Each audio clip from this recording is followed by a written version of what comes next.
I'll be reacting to Godzilla Singular Point Episode 6.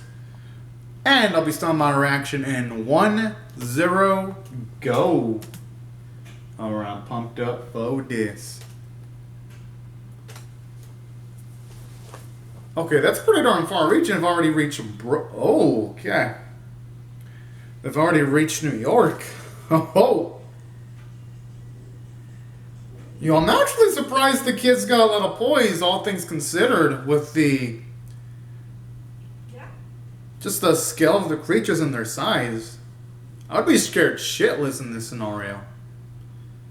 I'd be like trying to get in under a fucking table and I'd be like probably in a fetal position. I'm just wondering what to do. Well, no, I'll just decide I'd probably try to find a way of leaving. Well, I'm trying to get as many resources as I can quickly. If I saw those types of monstrosities, anyway. Speaking of which, I wonder when we're going to see them. Oh. You know something I like about this opening, too? It's small bits of it. They've used at least certain pieces of them in episodes. Which now is making me wondering when are we going to get that iconic looking Godzilla shot in one of these episodes. Because here's like on episode number 6 now. Now, I understand wanting to save the assets, and in this case, their asset being Godzilla for last. I just hope when they do show off Godzilla, it ain't for like 2 minutes or 5 minutes, and then the writer and staff can call it a day. I hope, as a Godzilla fan, I hope they at least show off Godzilla maybe in like the last 3 or 4 episodes. If they at least do that, then at least in my opinion, that'd be a good amount of screen time for him. Okay, the final shot where you see like blue light, that looks so good. And even like those paintings near the end of the opening too.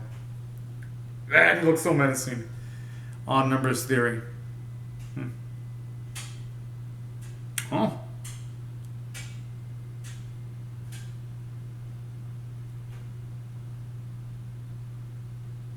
Interesting.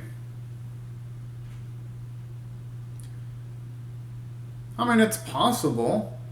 I mean, I think there was this lady that lived up to 117 or in the 100 teens, so it would be possible for someone to survive that long, provided they took care of their body and diet and all that.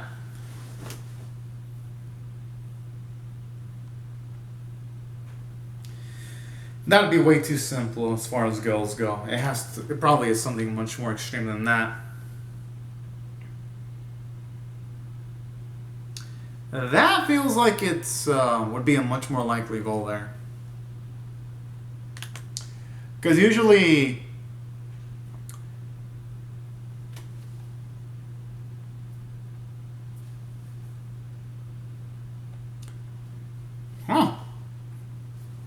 it's a long ass time. Jeez.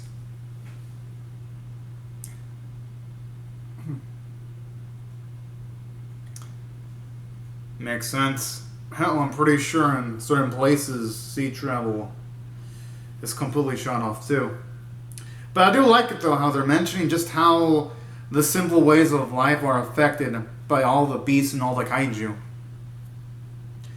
Yes, we're getting much more tangible effects of what's going on. I just wish they showed up just a few more sequences of the beast wreaking havoc. Not like a minute sequences, but just instead of just saying it through the radio, I just would have loved to have that exposition interspliced with what's going on the outside. You know, for bigger, more visual impact. But I understand that they're probably saving the CGI animators for when Godzilla shows up. I'd say that's one of the things that I'd say Godzilla vs. Kong has over this series. It was able to do that stuff. Explain major events going on while you saw creatures wreaking havoc.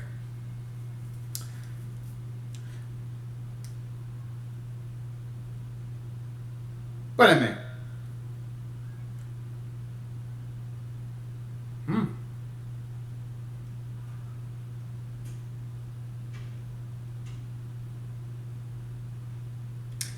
I wonder if it's that same sound that's in the series on occasions. Oh.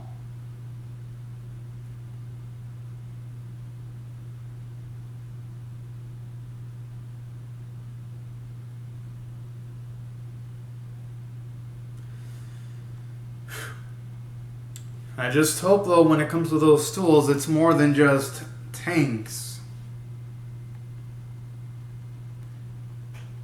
and things of that nature. Hopefully we've got some crazy mad scientists similar to the old man that Yun's around that are capable of, at the very least, long drawn out combat against kaiju. But then again, the odds of that would probably be low.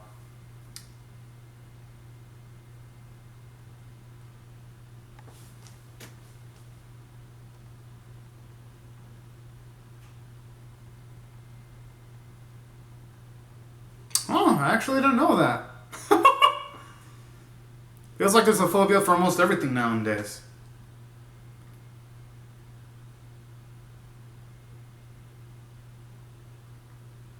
I wonder when they were going to have this lady implemented more into the story, because she has actually been... she's like one of the main key visuals of the series.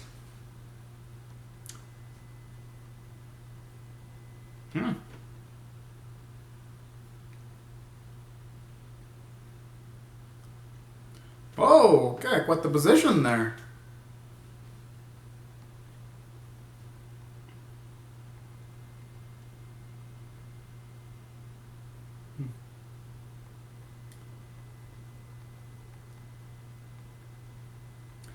I mean, if it could, that'd be an amazing feat.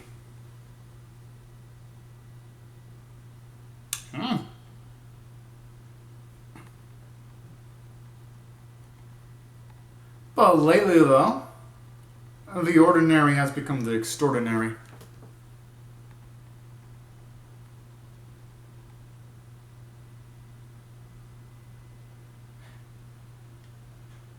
Hey, you know, those eye things that May's drawing kind of reminds me of certain bits in the opening there.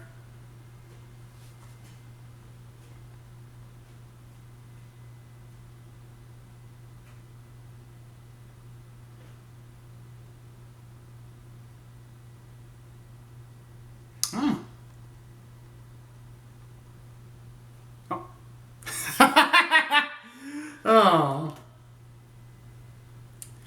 I just love that type of excitement from May there. Oh, I love the way the cute little machine's moving.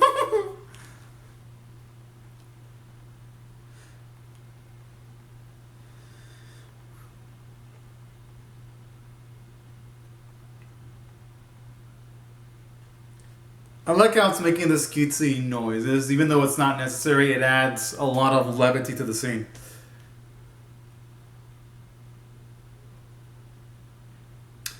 May looks like a tough girl. I didn't seem like it did much to her, regardless. Hope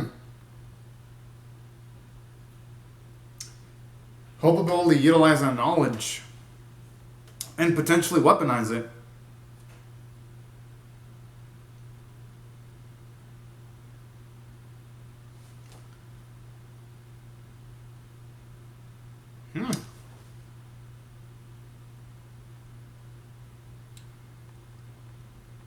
I mean, shit, who rejected that offer? I mean, aside from being able to be used with other people, I'd imagine having a I just love the music playing. Well, now this is what I've been waiting for. Yo, I am surprised he has the bravery to operate that despite his age. Oh! I know he's trying to not feel fear in the scenario, but that is more than nothing. Oh boy. Hopefully Union has a plan or something, right? I mean, cause our old man could definitely use it. Now, in saying that, there's really a lot I could take from that scene, though. Because regardless, this is actually what I've been really liking about this series. Where maybe on occasions you have, say, either May or Yun's side, say one of them isn't, say, having as much extravagance as, say, the other side. The big advantage about this series, it could instantly go into the other perspective almost seamlessly, so that it ain't just massive amounts of exposition in one angle. And I do like that. And it's also true with vice versa, where the series ain't just a massive bits of action without even bothering explaining the narrative.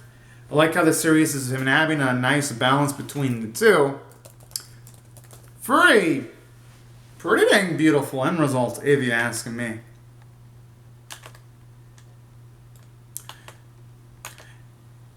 At least that's how I'm perceiving the situation right now. Now, in saying that, it's a shame that they can't mass produce these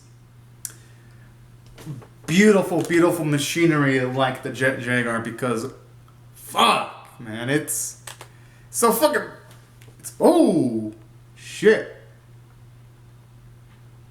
And I love the music too. It feels like it would fit. Yes.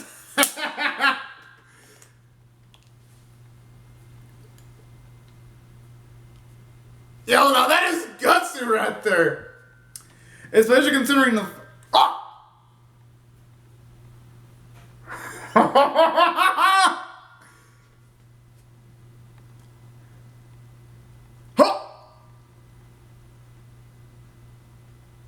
Damn! Or Eddie Scoldland, I love it. And that's definitely, and that scene has a lot of weight only because they did give that creature a lot of build up in the previous episodes. Which is why I love the slow build approach of Godzilla Singular Point.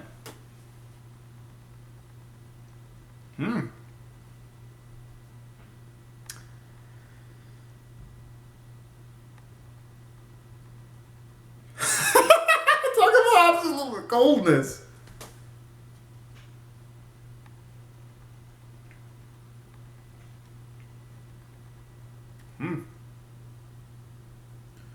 Yeah, more like our girl May's the one who solved it.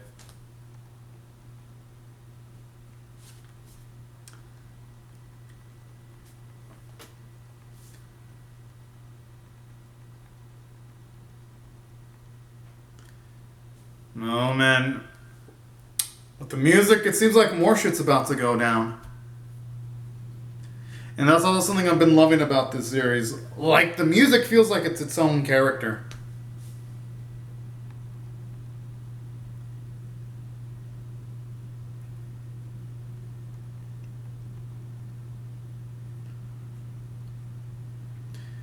I know he says prepare for surface combat, but who knows if it's even possible to prepare for a scenario like this. It's more of just engaging and reacting to whatever the hell's thrown at you at this point.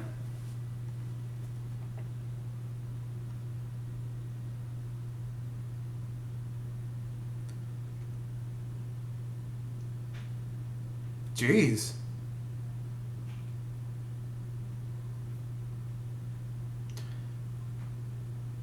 My guess is it probably won't work. I hope I'm wrong and I hope it works. But just a creature, it feels like it'd be too massive for the weaponry to have fatal effect. At best, it might damage the creature. But I'm assuming it's not going to work only because we don't have any named characters on any of these ships.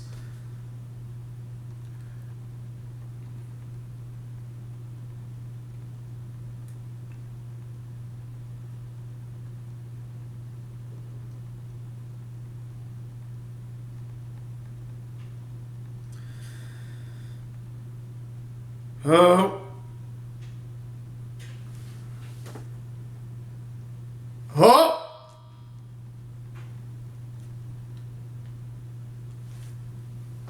Okay, I think it looks great. It looks grotesque. It's somehow gorgeous simultaneously too.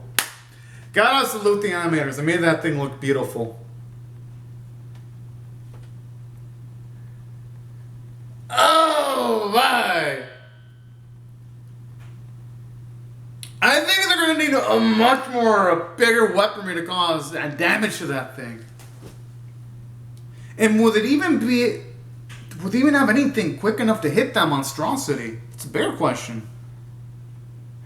Oh shit. Looks like I might hit a civilian zone at this rate.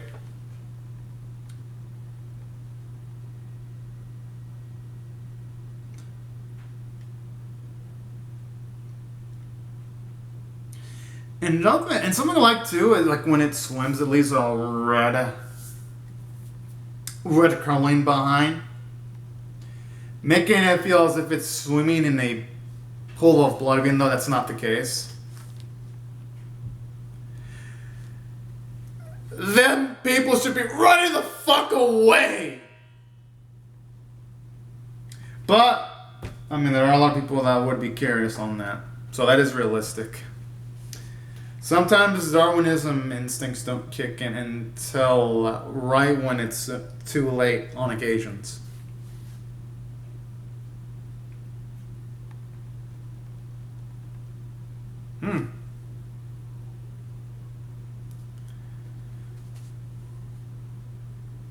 Huh.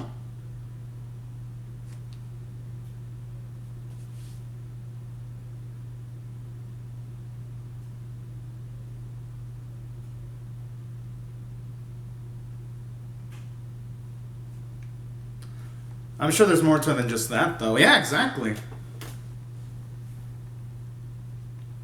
And then why would the creatures be showing up now at this point? Why didn't it show up earlier? I could see why she didn't be having all these questions.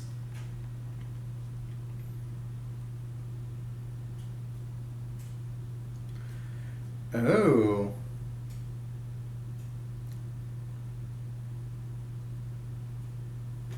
Okay, I love where this is going.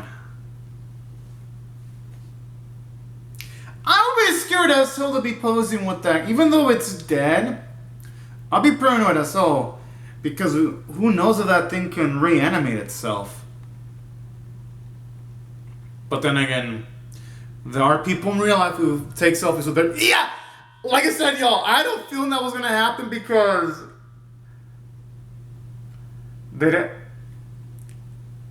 this is what the man... Oh, shit. Not that I want to see him harm, but he was something fit in doing that. I hope, shit, I hope someone can help save him, though, but...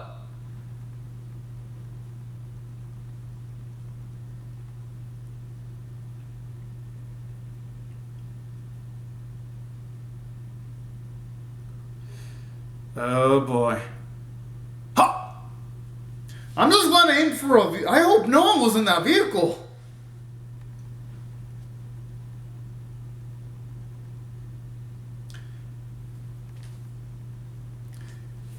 Yes! Although I have a feeling this might not work this time. Yeah! Because when something's winning, they're not going to fall for the same trick twice. Oh.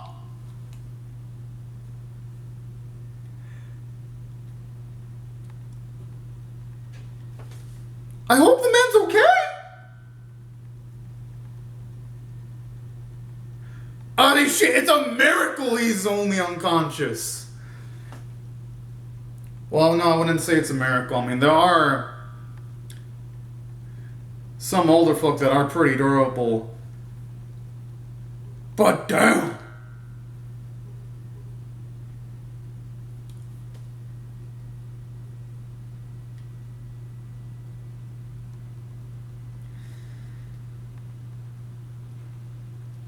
Oh, okay, okay. At least there's something that can be done.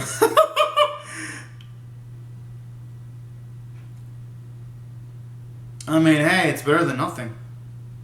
Oh! Yo, that is dead as fuck! Especially since he's actually getting on top of the Jaguar without even being inside of the cockpit. Wow. Talk about you having some massive amounts of risk tolerance there. My goodness.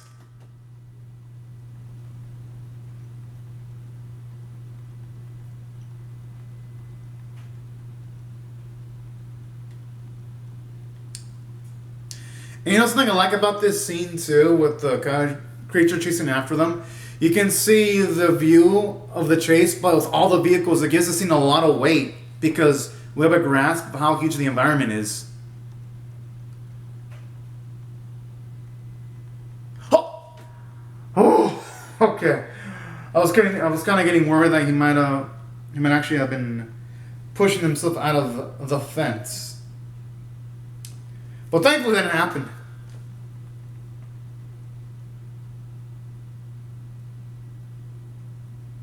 Yo, I am actually surprised his glasses survived the impact. That must be on some fucking titanium-like shit to survive all that.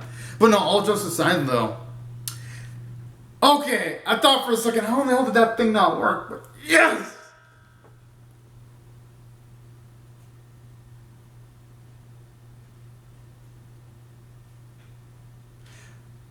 I mean, hey, if he makes it out alive, but with this hearing impaired, I would still say that's pretty damn lucky, all things considered. But damn, that was one of the most badass feats. Well, the old man was badass too, but damn what Yun did. That was almost like some Daredevil status. Oh, it's over. Fuck. Yeah, this episode was amazing. I'm definitely going to give this one a 9.5 out of 10. I absolutely loved it because out of all the episodes, this was by far the most tense out of all of the Godzilla Singular Point episodes. Because this has an advantage over the other episodes. Because in the other episodes, when we were first introduced to the conflict, whenever we saw, say, Yun or even some of the other characters get involved, like Goru, for the most part they got out of it without scratches, relatively free. And don't get me wrong, I was happy about that, but it did make the fights in the first few episodes feel clean. This time, nah. The fights didn't feel clean. They felt dirty. And when I mean dirty, I mean that in an endearing way because the fights felt tense. Like, they felt like Yun and Goru, they had to work for it. And they received injuries also in achieving the victories. And that's why I absolutely adored this episode because we saw multiple badass feats this episode. Especially just a Yun because with his hearing impacted with like the beef noise, it was just it was a bit tense there. And that's what I thought this episode took the series to a whole nother level. And then aside from the fight scenes just being super tense, I love how it took every single bit that the Jaguar had just for our heroes to even get this victory. And we're not talking about them defeating one of like the main kaiju. We're talking about one of the small tier. I don't even want to imagine what's going to happen when inevitably the bigger tier kaiju show up and wreak amok. And that's going to be absolutely freaking intense.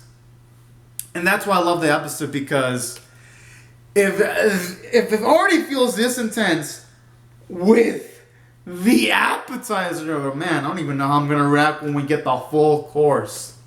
Hell, I might even fangirl like scream when Godzilla shows up on screen. Shit, I'll be grinning like a little boy watching their favorite cartoon on Saturday mornings. That's how I'm gonna feel. Speaking of which, I actually did watch, I think it was a Godzilla cartoon on Saturday mornings when I was a kid. So, and I'm pumped up. Then aside from that, I gotta say the main stuff, even though yes, it wasn't the most interesting stuff this week, I did love some of the levity it had whenever it had the AI making the cute noises. And at the very least, it did serve the purpose in progressing the plot. So I'll give the episode credit for that. Even though, yes, the stuff involving May this week wasn't the most interesting stuff, it didn't feel pointless either. So I'll give it credit there. Yeah, maybe they could have made the exposition a bit better, like when they were mentioning the fact that, say, their flights have to be grounded because of all the creatures flying around. I really wish we would have seen some exposition, at least in certain... Well, some visuals to go along with exposition to make the scenes a lot more visually catching to watch. But, and saying that, I mostly enjoyed what the episode provided regardless. I just feel like that could have made the scenes involving May's perspective a little bit more interesting there. But regardless, though, the episode was great. The visuals were amazing. And that's why I thought the episode was a near perfect 9.5 out of 10 caliber episode. But anyways, y'all. These are my thoughts on the episode. I would really love to hear your thoughts on how I feel about my reaction or the episode itself in the comment section below. Hope y'all rate the video, share it, comment, subscribe. And I'll see y'all later to come back for more. But anyways, y'all, thank you so much for watching my video now. Fantastic day, everyone. Bye-bye.